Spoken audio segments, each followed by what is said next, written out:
For 36-year-old Amelia, life had settled into a rhythm she believed would last for decades. 12 years of marriage to John Parker had built a world that felt predictable, if not thrilling. Their comfortable condo outside Philadelphia, John's steady corporate income, the routine of dinners at the kitchen island, weekend errands, and polite holiday gatherings with his colleagues. It wasn't the fairy tale she once imagined, but it was safe. And safe had always seemed enough. That's why the moment struck like thunder. Sudden, loud, and impossible to ignore. John came home early one Tuesday, loosened his tie, and sat across from her with the posture of a man about to deliver a speech he'd practiced. He didn't hesitate. "Amelia, this isn't working anymore. We need to file for divorce." The words landed flatly, like paperwork shuffled across a desk. Amelia blinked, sure she had misheard. "I'm sorry. What? Divorce?" he repeated, steady and professional. "We've grown apart. I feel suffocated. You're on autopilot all the time, cooking, cleaning, chatting with neighbors. You're 35, not 70. I don't see growth. I don't see excitement. I need more." Amelia's throat tightened. "John, do you even hear yourself? You're the one who asked me to quit my job. You said your wife shouldn't have to stress. You wanted a calm, perfect home to return to. You told me it was a gift." His jaw flexed, but he shook his head. "I didn't force you, Amelia. We agreed. It was the right decision at the time." "No, we didn't agree," she snapped, her voice sharper than she intended. "We fought about it. You wore me down. You didn't like my friends, so I cut them off. You didn't want me working long hours, so I left a job I loved. You promised we'd be fine because you made enough money. And now you sit here telling me I'm the problem?" John exhaled through his nose, the sound he made when he was done arguing. "This isn't about blame. It's about reality. I need to evolve, and I can't do that with you. I've been thinking about this for a long time. It's not sudden." Amelia's chest ached, but something deeper, an instinct, pressed forward. "Is there someone else?" John looked away. His silence was louder than anything. His ears flushed pink. His mouth tightened. That was all the answer she needed. "There is, isn't there?" she whispered. Finally, he muttered, "Yes." The words hollowed her out. Amelia stared at the man she had built her life around, now speaking as casually as if he were announcing a business transfer. "After everything, you throw me away for what? Some woman who makes you feel young again?" "Don't diminish this," he said, bristling. "She's not a fling. She's someone I connect with, someone who sees me, who makes me feel alive." Amelia swallowed hard. "So 12 years mean nothing?" "Of course they mean something," John said, his tone too even, too detached. "But we have no kids. The condo is mine from before the marriage. Legally, it's separate property. There's not much to fight over. Pennsylvania is a no-fault state. We can make this clean, simple, no courtroom battles. You'll get support to land on your feet." Her hands trembled against the cool granite countertop. "Support?" she repeated, almost laughing. "You think tossing me an envelope of cash makes this right?" "I'm trying to make it easier," he said, leaning forward as if logic could erase cruelty. "You need a fresh start. You have that old family house in the Poconos. Your inheritance from your grandparents. It's yours free and clear. Go there, fix it up. Think about what's next. You'll have time to breathe." Her mind flashed to the farmhouse she hadn't stepped inside for years. Its clapboard siding weathered gray, porch railings rotted through, the smell of hay and dust she once ran from as a girl. She had left it for a reason. That house was the past, lonely, rural, suffocating. "You're sending me away like I'm some burden you can't wait to drop," she said, her voice low but steady. "I'm offering you stability," John countered, his tone softening as if he believed himself generous. "1 week? Take what you need. I'll wire money to get you started. Please don't drag this out. We both know it's over." He stood then, straightened his tie, and walked to the door with the efficiency of a man heading to his next meeting. The door clicked shut, leaving Amelia in silence. She sat at the kitchen island, staring at the untouched dinner she'd made earlier. The smell of roasted chicken now nauseated her. On the bookshelf, their wedding photo, sunlit, smiling, naive, stared back. Slowly, Deliberately, she turned the frame face down. For the first time in 12 years, the condo felt foreign, like a hotel room after checkout. Her marriage had ended not with a storm of rage, but with a calculated conversation and a proposal to vanish into the hills. As night pressed in around her, Amelia realized she would have to return to that old farmhouse in the Pocono Hills, not because she wanted to, but because she had no choice. She moved through the condo like a guest at the end of a long stay, folding clothes into boxes, stacking plates with mechanical precision. The envelope John had left, crisp bills banded together, sat in her purse like both an insult and a lifeline. She hated the thought of spending his money, but she had no other option. There was no job waiting, no apartment in her name, only the farmhouse in the Poconos, untouched for over a decade. By Saturday, her small SUV was packed to the roofline, the back window nearly blocked by boxes labeled in her neat handwriting. She paused at the door of the condo, glancing once more at the empty rooms, the place where her marriage had quietly expired. She didn't cry. The tears had already dried into something sharper. She pulled the door shut and walked down to the car without looking back. The drive north stretched long and silent, the hum of the highway filling the void John used to occupy with casual complaints about traffic or updates from the office. Philadelphia gave way to suburbs, then to open stretches of farmland dotted with red barns and faded billboards. As the miles passed, cell service flickered and then vanished, leaving Amelia alone with her thoughts. The closer she came to the mountains, the heavier her chest felt. By the time she reached the exit marked for the Poconos, the sun had dipped low. The road narrowed, winding into hills scented faintly of pine and earth, the evening air cooler than in the city. She remembered childhood trips along this same stretch of road, her face pressed to the window while her parents argued softly in the front seat. Even then, she had promised herself she would leave this place and never return. Now, irony guided her back like a tether. When she finally turned down the gravel drive, her headlights caught the farmhouse. It hunched against the trees, a silhouette of neglect. The siding, once white, was gray and peeling. Windows were boarded. The porch sagged, its railing splintered. The yard was a jungle of waist-high weeds, a tangle of wild growth reclaiming what her grandparents once tamed. Amelia cut the engine and sat for a moment, staring at the house. The silence pressed in. No neighbors, no hum of traffic. Just crickets and the occasional distant bark of a dog somewhere deeper in the hills. She stepped out, gravel crunching beneath her boots, and pulled her suitcase from the trunk. The air was sharp and earthy, filled with the scent of damp leaves and moss. She walked up the creaking porch steps and slid the old brass key into the lock. For a moment, she wasn't sure it would turn. Then it clicked, and the door swung open with a long groan, exhaling the smell of dust and stale air. Inside, the house felt frozen in time yet abandoned. Dust motes danced in the weak beam of her flashlight. A moth fluttered against the wall, disturbed from its hiding place. The kitchen table still sat there, draped in a thin film of grime. Cabinets hung crooked. In one corner, a spiderweb stretched like lace across a broken chair. The air was damp, tinged with mold and something sour. She set her bag down and leaned against the wall, the weight of the place pressing on her like a memory she couldn't escape. Images rose unbidden. Her grandmother bent over the stove, the smell of cornbread rising from the oven. Her mother pulling weeds, hands raw and red from the soil. Amelia herself, younger, barefoot in the yard, tripping on gravel and scraping her knee. She had hated this place then. The endless chores, the isolation, the field stretching like a prison. She had sworn to leave, and she had. Until now. The house groaned under the wind, reminding her this wasn't a sentimental visit. This was where she had to live, at least for now. She wandered through the rooms, opening doors with cautious hands. The living room held a sagging couch, its cushions gnawed by mice. The upstairs bedroom was worse, cobwebs thick in the corners, floorboards warped by damp.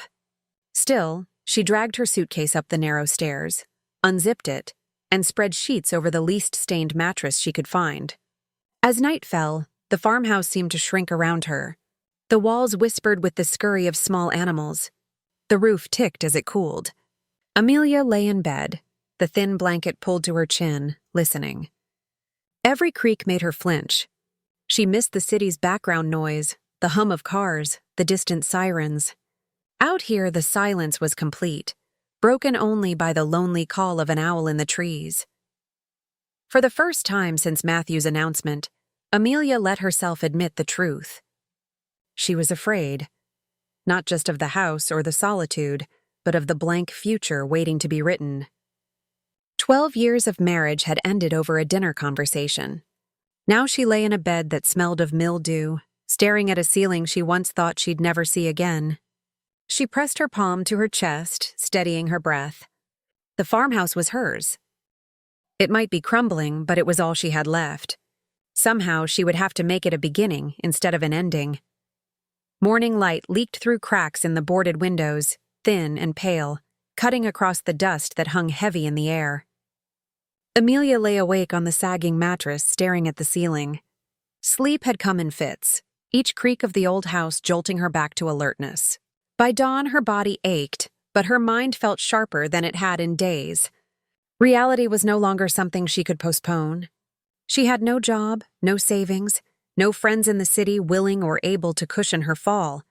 12 years as a housewife had left her with a blank resume and a decade-long gap she could never explain in an interview. Who would hire her now? A grocery store cashier? A gas station clerk? She could already picture the wary stares of managers half her age. The idea of selling the farmhouse flickered like a desperate solution.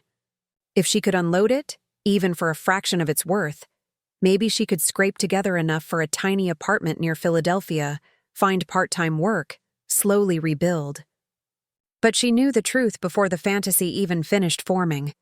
No one wanted to buy a rotting house tucked into the Poconos. The boards over the windows were warning signs as clear as any.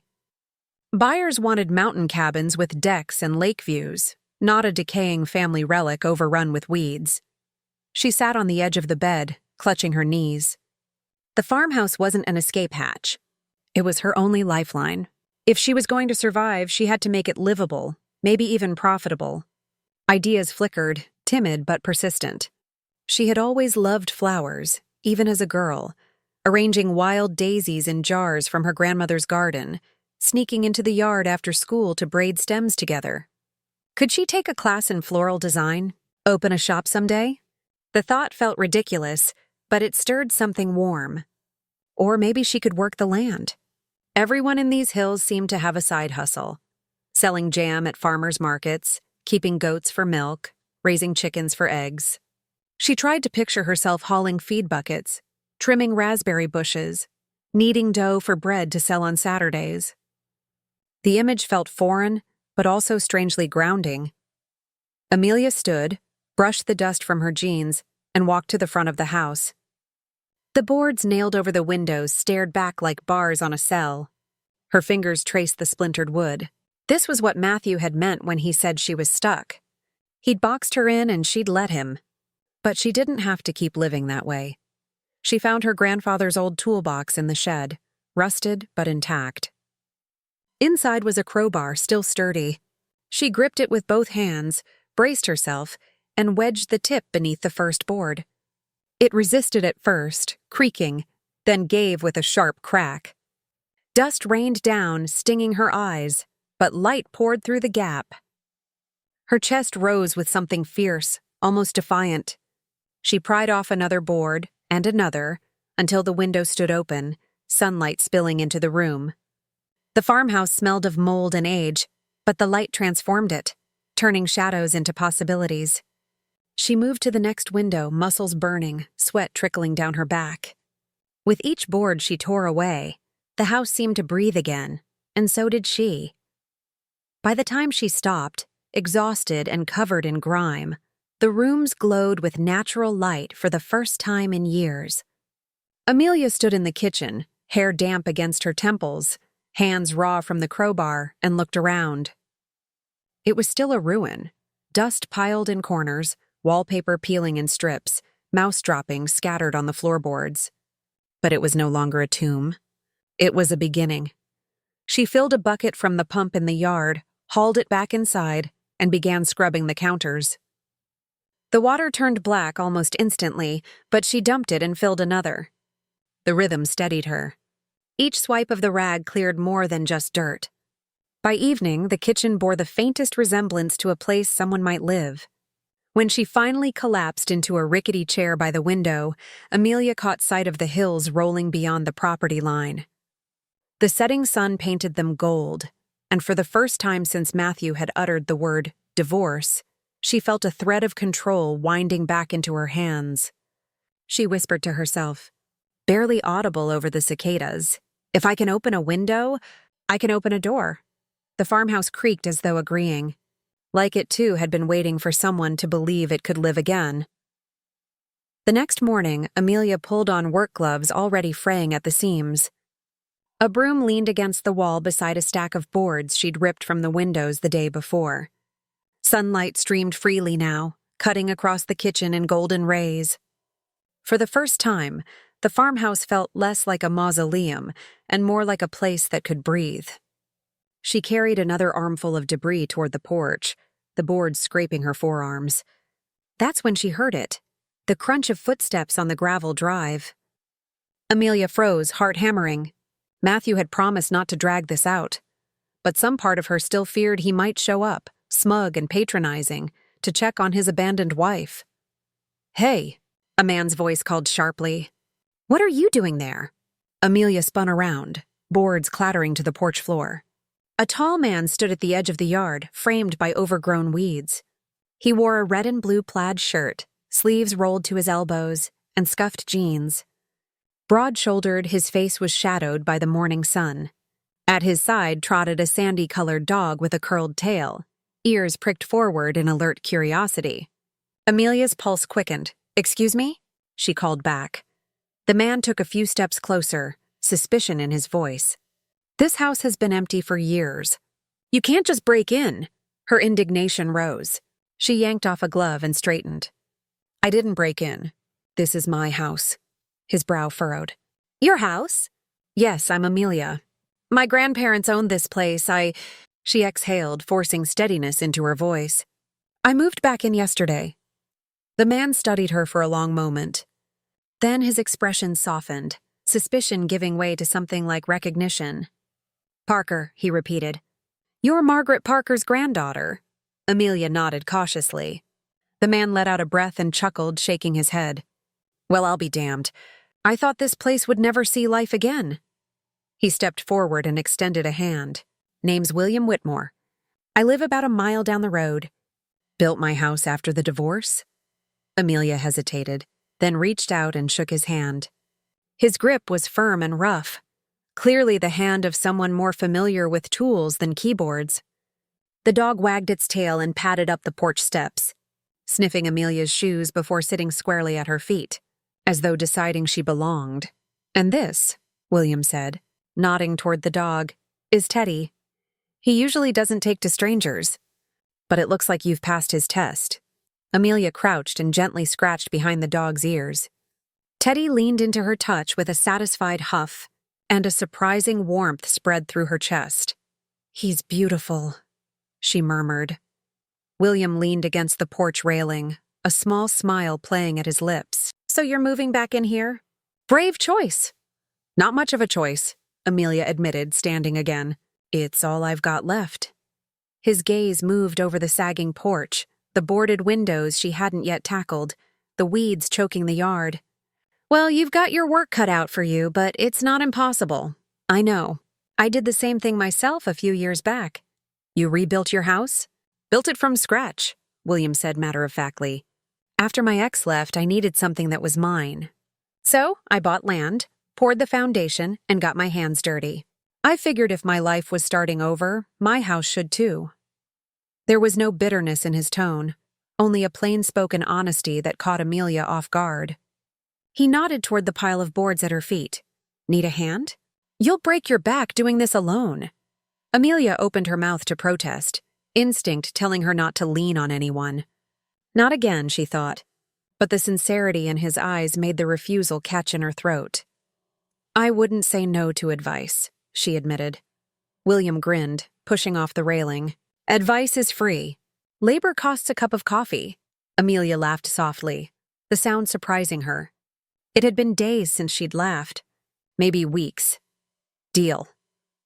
He walked the perimeter with her, pointing out weak spots on the roofline, where to patch leaks, which boards were salvageable. His voice was steady, practical, and carried the ease of someone who didn't mind hard work. Teddy padded faithfully beside them, darting into the weeds now and then, but always circling back, tail wagging as they stood near the back porch. William glanced at Amelia, his expression thoughtful. You know, your grandmother was one of the kindest women in these hills. Helped folks whether she had the time or not. If you've got even half her grit, this place will stand tall again. Amelia felt the sting of tears at the corners of her eyes, but blinked them back. She wasn't ready to cry in front of a stranger. Still, something about his words struck deep, as though he'd given her permission to believe the impossible. William clapped his hands together. All right, tomorrow I'll swing by with a ladder and some tools. We'll get these windows cleared properly and see if that pump still works. You don't have to, she began. Sure I do, he interrupted, tone light but firm. Neighbors look out for each other out here. Besides, Teddy's already adopted you. I don't argue with him. At that, the dog barked once, as if in agreement. Amelia smiled, the first genuine smile in what felt like forever. Maybe, just maybe, she wouldn't have to face this battle entirely alone. The following week unfolded in rhythms Amelia had almost forgotten her body could hold. Mornings began with the crunch of gravel under William's pickup as he pulled into the drive, ladder tied to the roof, and Teddy bounding out before the engine even stilled. The dog would race to the porch, tail curled high, greeting Amelia as though she were a long-lost friend. And in a way, she was lost and slowly being found again. Together, Amelia and William tore away the remaining boards that had sealed the house like a tomb. With each plank that clattered to the ground, more sunlight streamed inside, warming the rooms that had sat dark for too long. William showed her how to pry nails without splitting the wood, how to brace her foot for leverage. His instructions were patient, his laughter easy when she cursed under her breath at stubborn beams. When the windows finally opened wide, Amelia stood back, hair sticking to her temples with sweat, and marveled at the view she hadn't seen in years. Rolling hills draped in summer green, pines crowding the horizon, the sky so wide it seemed to swallow her whole. For the first time since Matthew's words had shattered her world, Amelia felt her lungs expand with something more than grief. She felt possibility. The work carried them into other tasks. William tested the wiring, flicking breakers until a faint hum of electricity returned. Needs updating, he said, but it'll get you through.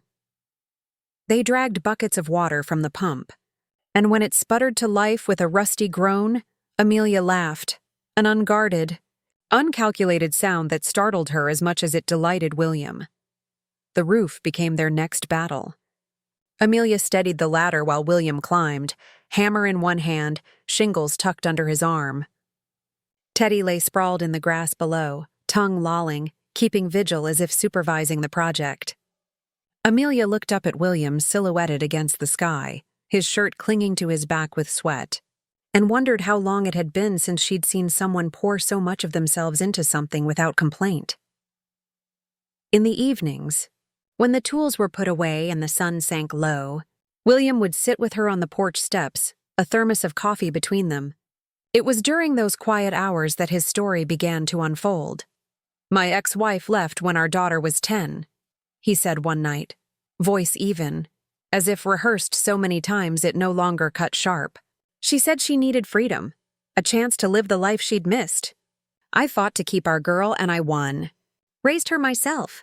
She's 20 now, in nursing school downstate. Amelia turned toward him, surprise flickering across her face. You raised her alone? He nodded, sipping from the thermos. It wasn't easy, but you figure things out when you have to. I built the house I live in now with my own hands. Thought if I could give her stability, maybe she wouldn't feel abandoned the way I did when her mom left. The honesty in his voice was steady, without self-pity. Amelia admired it, though it stirred an ache in her chest. And now? Do you ever hear from your ex? William shrugged. Once in a while, birthdays, maybe a holiday card. But she's living her life somewhere else, and we're doing fine without her. He looked at Amelia then, not with pity, but with recognition. Being left behind doesn't mean you're finished. Sometimes it just means you've been set free. The words hung between them, more comforting than any platitude she'd heard since Matthew's betrayal. Amelia hadn't realized how much she needed to hear them until they landed in her bones like truth. The days blurred into a rhythm of labor and quiet companionship. Amelia scrubbed walls until her arms ached, patched curtains from old fabric, and swept floors that had forgotten what clean felt like. Teddy followed her from room to room, settling at her feet when she finally dropped into a chair. His quiet presence was a balm against the loneliness that had shadowed her since leaving the city. And in those long hours of work, Amelia found something she hadn't expected: joy. Not the fleeting, manufactured kind she once chased through mall shopping trips or dinner reservations, but a steady, nourishing joy born from building something with her own hands. Each layer of dust she swept away, every board she sanded, felt like reclaiming a piece of herself. One evening, as fireflies lit the yard and cicadas droned their endless chorus, Amelia looked at William across the porch. He was tired, hair damp with sweat, but his eyes shone with something steady, something safe. "Thank you," she said softly, "for helping me, for not treating me like I'm broken." William tilted his head, his smile gentle. "You're not broken, Amelia. You're just starting again." "Big difference," Teddy barked once as if to underscore the point, then rested his head on Amelia's knee. She scratched his ears, her heart swelling. For the first time in a long while, she didn't feel like she was merely surviving. She was starting to live again. It was late on a Thursday when Amelia and William finally called it a day. They had spent hours clearing brush from the side yard, pulling out roots knotted deep into the soil, hauling broken furniture from upstairs to the porch. The farmhouse looked less like an abandoned ruin and more like a place preparing to be lived in. They sat on the steps, twilight stretching across the hills, painting the horizon in lavender and rose. Teddy sprawled at Amelia's feet, belly rising and falling with the rhythm of a dog worn out by loyalty. Amelia took the thermos of coffee William handed her, the metal warm in her palms, and stared at the line of trees swaying in the evening wind. For a long moment, they sat in silence, the kind that offered comfort rather than awkwardness. Finally, Amelia drew in a breath, her voice unsteady. "Do you ever wonder if it was all for nothing?" William glanced at her, brow creasing. "What do you mean?" "My marriage," she said, eyes fixed on the horizon. 12 years. And at the end of it, John sat me down and told me I was boring, that I'd stopped being attractive, that I wasn't growing. He said I lived like a robot. She laughed, a sharp, bitter sound. "The worst part is he made me into that person. He pushed me to quit my job, give up my friends, build my whole world around him. Then he blamed me for becoming exactly what he asked for." Her throat tightened, but she pressed on. "He admitted there's another woman. Some perfect connection, some spark I couldn't give him. He spoke about her like she was the answer to his life. And me? I was just a mistake he'd outgrown." William didn't interrupt. He let the words spill out, hanging in the dusk until Amelia felt emptied. When he finally spoke, his voice was low and steady. "I know what that feels like." She turned to him, surprised.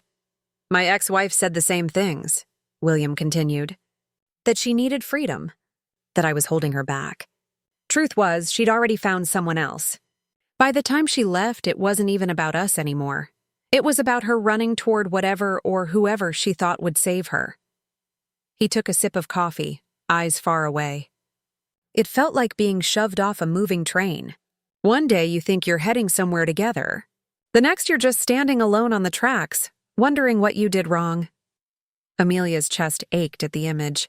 "How did you survive it?" "I didn't, not at first," William admitted. "I was angry, bitter. I drowned myself in work and pretended I didn't care. But raising my daughter forced me to show up every day. Somewhere along the line, I realized being left wasn't the end." It was the beginning of something else. His gaze shifted to hers, steady and kind. Divorce isn't a death sentence, Amelia. It's not the end of your story. It's just a brutal way of turning the page. Her eyes burned, though she refused to let tears fall. It doesn't feel like a new page. It feels like a blank one I don't know how to write on. William nodded slowly. That's the hard part. But blank pages are also freedom. You get to choose what comes next.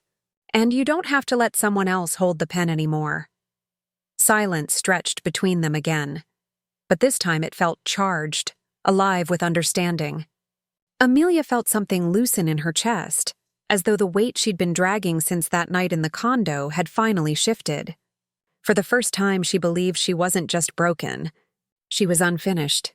Teddy stirred, lifting his head to nuzzle Amelia's hand. She scratched behind his ears, her lips curving into a faint smile.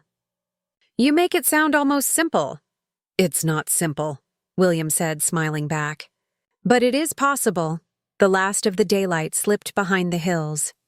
William stood, stretching his back, then offered his hand to Amelia. Come on. There's something I want to show you.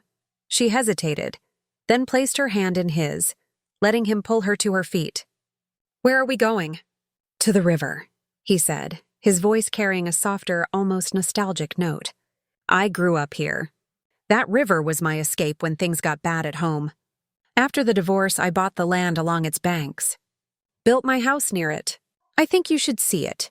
Remind yourself the world isn't just made of endings. Amelia glanced at the dark outline of the farmhouse behind her, then at the hills ahead. For the first time, she felt a flicker of curiosity, even hope. She nodded. All right, show me. With Teddy trotting faithfully at their side, she followed William down the path toward the sound of rushing water. The trail wound through tall grass and maples whispering with the night breeze. Fireflies hovered like tiny lanterns, winking in and out of sight. Teddy bounded ahead, splashing into the shallows before circling back with a joyful bark. Amelia followed William down the slope, the ground soft with moss and roots. When the trees opened, she drew in a breath. The river stretched wide under the moonlight, its surface glimmering silver. The sound of rushing water was steady, soothing, like a heartbeat older than the hills themselves. This was my refuge growing up, William said, his voice gentler now. When my parents fought, when school felt too small, I came here. After my divorce, I bought the land to make sure it always stayed mine. It's the one place that's never let me down. Amelia knelt by the bank, letting the cool water slip through her fingers. It carried the scent of pine and stone, washing something heavy from her shoulders. It feels untouched, she whispered. William laughed softly. That's because it is. No condos, no traffic, no deadlines. Just this. He kicked off his boots, rolled up his jeans, and waded in until the water lapped at his calves. He turned, grinning. Come on, Parker. You need this. Amelia hesitated, but his smile coaxed her forward. She slipped off her shoes, rolled her pants, and stepped into the river. The cold hit her ankles like a shock, but then a rush of exhilaration swept through her. She laughed, a sound so pure it startled her. William's grin widened. They waded deeper, the water rising to their knees, then their waists. The current tugged playfully at Amelia's clothes, urging her to let go. She tilted her head back, watching the stars appear one by one, listening to the cicadas sing from the trees. For the first time in months, maybe years, she felt unburdened. Feels good, doesn't it? William asked, his voice carrying across the water. Amelia nodded, hair damp against her cheeks.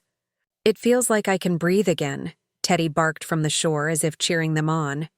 William laughed, then swam a few strokes into the deeper part, water cascading down his face when he surfaced. Amelia followed hesitantly, then burst out laughing when the current lifted her feet. She floated on her back, staring up at the vast expanse of stars. Time slipped away, measured only by the river's song.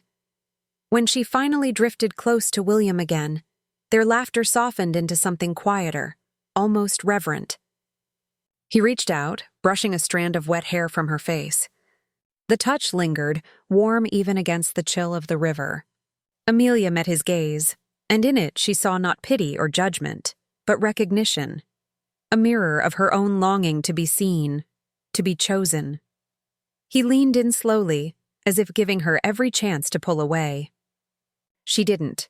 Their lips met in a kiss that was neither rushed nor hesitant, but full and certain. It wasn't the tentative kiss of strangers testing limits. It was the kiss of two souls who had already built trust, through hard work, quiet moments, and shared pain. Amelia's heart pounded, not from fear but from awakening. She'd believed that part of her was dead, buried beneath years of neglect and betrayal. But here, under the stars, in the arms of a man who had been broken and rebuilt just as she had, she felt alive again. When they finally pulled apart, William rested his forehead against hers. "You deserve better than what life has given you," he whispered. Her throat tightened, but she managed a small smile. "So do you." They waded back to shore, water streaming from their clothes, hair plastered to their faces. They collapsed onto the grass, laughing breathlessly, while Teddy circled them with delighted barks before curling up at their side. The laughter faded into a quiet stillness. William's hand found hers, their fingers locking naturally, as if they had always belonged there. He stared at the river, then back at her, his expression thoughtful. "Amelia," he said slowly, "I don't want to pretend I don't know what this is. You've been through hell. I know it's fast, but I also know how I feel when I'm with you. I want you to move in with me. Not someday, now. I don't want to wait." The words landed heavy and tender all at once. Amelia blinked, her chest tightening. "William, we've only known each other a month." "I know," he said, nodding. "But sometimes you don't need more time. Sometimes you just know." Her instinct was to retreat, to protect herself from more disappointment. But as she looked at him, the man who had shown up every morning with tools and patience, who had listened to her pain without judgment, who had opened his world to her without hesitation, she felt the walls inside her bend. She bit her lip, heart racing. "It's crazy." "Maybe," William said, his smile soft, almost shy. "But maybe crazy is exactly what we need." Amelia stared at the river, at the stars mirrored on its surface. She had been abandoned, dismissed, told she was nothing more than a burden. And yet, here she was, wanted, not for what she could give, but for who she was. Her heart answered before her head could argue. She squeezed his hand gently. She wasn't ready to say yes aloud, not yet, but she didn't pull away either, and that was enough for now. William seemed to understand. He leaned back on the grass, content, and together they watched the river carry the night forward. A year slipped by, though for Amelia it felt less like time passing and more like time returning. The woman who had once sat hollow-eyed in a crumbling farmhouse was gone. In her place stood someone younger in spirit, with light in her eyes and purpose in her hands. With William's steady encouragement, Amelia had enrolled in classes at a floral design studio in Strasbourg. She discovered she had a natural gift for color, balance, and breathing life into arrangements.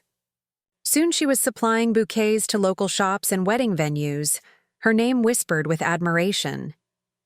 Customers didn't see a divorcee rebuilding her life. They saw a professional whose work carried warmth and elegance.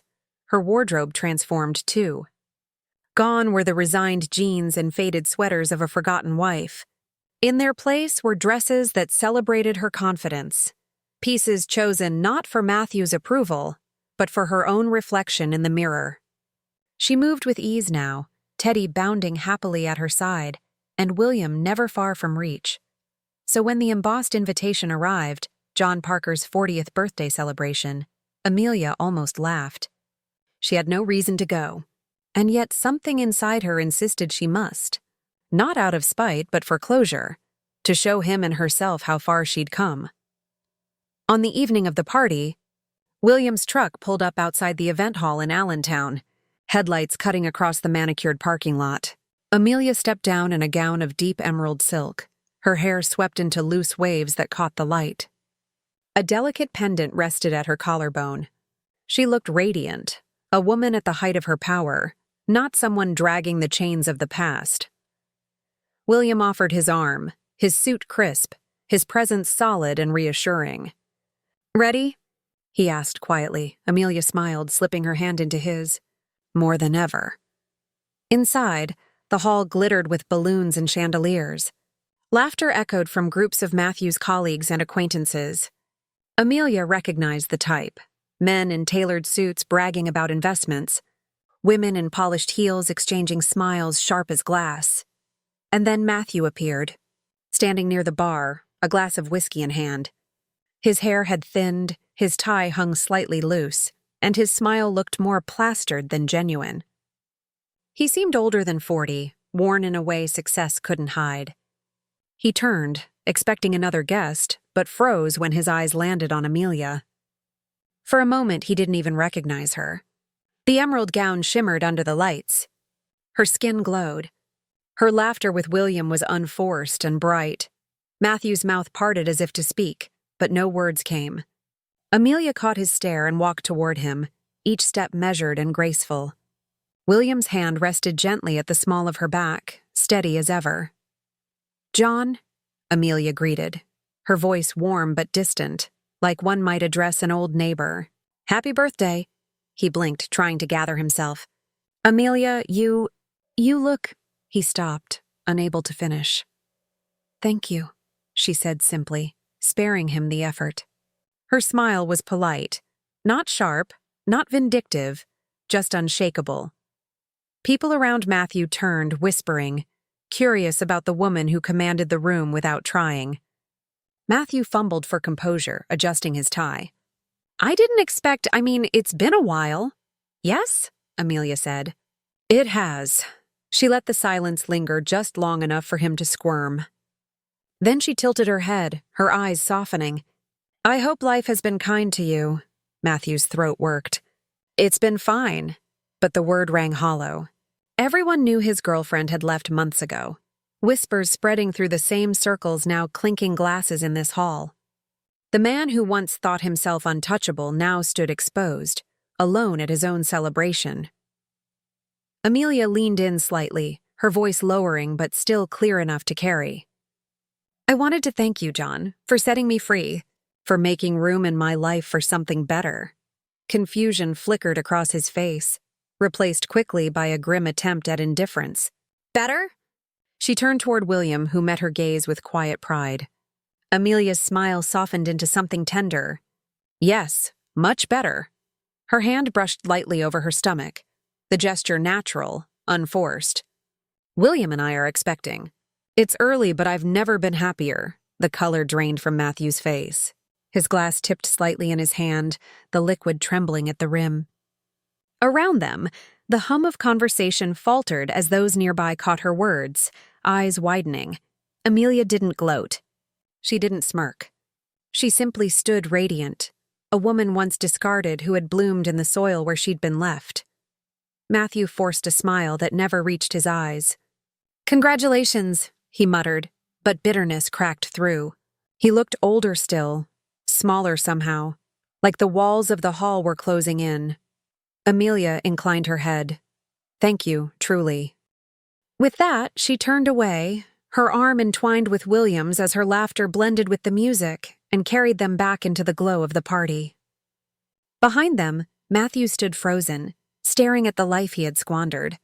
A life now brighter, fuller, and more complete than anything he would ever hold again. In that instant, the scales tipped, not with shouting, not with secret revenge, but with quiet dignity, unshakable love, and the undeniable radiance of a woman who had reclaimed herself. The party slipped into memory with the sound of clinking glasses and Matthew's stunned silence lingering like a fading echo. By the time Amelia and William reached the farmhouse, the moon hung high over the Pocono Hills, casting silver light across the yard. Teddy trotted ahead, tail wagging, eager for home. Inside, Amelia slipped off her gown and hung it with care, then settled by the window in the soft glow of a lamp. She pressed her palms gently to her stomach, not yet showing, but holding the promise of the future. The farmhouse, once abandoned and suffocating, now pulsed with life. Fresh flowers she'd arranged spilled color through the kitchen. The hum of the refrigerator and the steady ticking of the mended clock marked time like a heartbeat. She thought of the woman she had been a year before, the one Matthew had dismissed as dull. The woman lying on a sagging mattress staring at boarded windows convinced her life was over. That woman had been buried in grief, left like a story without another chapter. Yet tonight Amelia felt the truth with a clarity that made her chest ache. She had not been discarded. She had been replanted. William entered quietly, 2 mugs of chamomile tea in hand. He placed one beside her and sat across from her, his eyes soft and steady. "You okay?" he asked. Amelia nodded, her smile faint but sure. "Better than okay. I think I finally understand." "Understand what?" "That endings don't mean failure," she said, her voice thoughtful. "Matthew leaving wasn't the end of me. It was the end of who I was when I allowed myself to disappear. He thought he broke me, but really he set me free." William reached across the table, covering her hand with his. His touch was warm, grounding. "You set yourself free, Amelia. Don't give him that power." Her eyes shimmered. "Maybe, but I couldn't have done it without you. Without Teddy. Without this house reminding me that even ruins can be rebuilt." At the sound of his name, Teddy perked up and patted over, resting his head on her knee. Amelia laughed softly, scratching behind his ears. Their small family, an unexpected constellation of 2 people and a dog, had become something unshakable. Amelia no longer measured her worth in the reflection of Matthew's approval. She measured it in the soil beneath her fingernails, in the blooms she arranged that brought joy into other people's homes, in William's steady, unconditional love, and in the quiet life growing inside her. Weeks passed. Amelia leaned into the rhythm of her new life. Mornings began with the scent of fresh coffee and William's laughter echoing across the porch. She built her floral business, filling orders and attending local markets where her arrangements quickly became favorites. Teddy followed her everywhere, sometimes stealing a flower stem and racing across the yard, tail high, making her chase him. At night, Amelia and William planned the nursery. They painted the walls a soft yellow, set up a crib William had built with his own hands, and hung tiny mobiles that caught the light. It was a simple room, but to Amelia it felt like a palace. Every brushstroke, every piece of furniture carried the promise of beginnings rather than endings. On quiet evenings, Amelia walked the property, breathing the scent of pine and earth under a sky wide and endless. She thought often of women like her. Women told they were too little or too much, pushed aside as if their stories had ended. She wished she could tell them what she now knew, that life after loss isn't just survival. It's transformation. One golden evening, as summer began to fade, Amelia and William strolled hand in hand down the winding dirt road through the hills. Teddy bounded ahead, chasing crickets in the tall grass. The setting sun draped the world in rich light that blessed everything it touched. Amelia paused, taking it in. The glowing farmhouse in the distance, the man beside her, the life they had built from brokenness.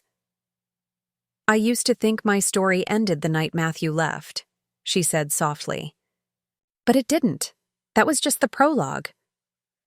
She squeezed William's hand, her eyes shimmering with gratitude. "This is the beginning."